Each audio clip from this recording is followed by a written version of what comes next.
दुकानदार, मला एक मोबाईल द्या. कोणत्या कंपनीचा मोबाईल हवाय तुम्हाला? मला रिअलमी कंपनीचा मोबाईल द्या.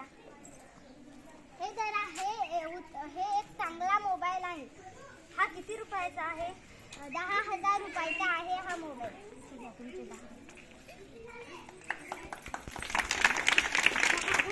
अगं बाई, मला त्या दुकानदाराने फसवलं. काय झालं ग? 10,000च्या मोबाईलच्या जागी 10 रुपयाचं साबण दिलं. अगं, आज जागतिक ग्राहक दिन आहे, म्हणजे आपण जागतिक न्यायालयामध्ये तक्रार करू शकतो. हो, चल मग आपण जाऊया तिकडे. ठीक आहे मॅडम, आमची तक्रार. काय झालंय? आम्हाला त्या दुकानदारांनी 10,000च्या मोबाईलच्या जागी 10 रुपयाचं साबण दिलंय. तुम्ही निश्चित राहा, आम्ही त्या दुकानदाराला पकडू. तुम्ही त्या दुकानदाराला पकडा.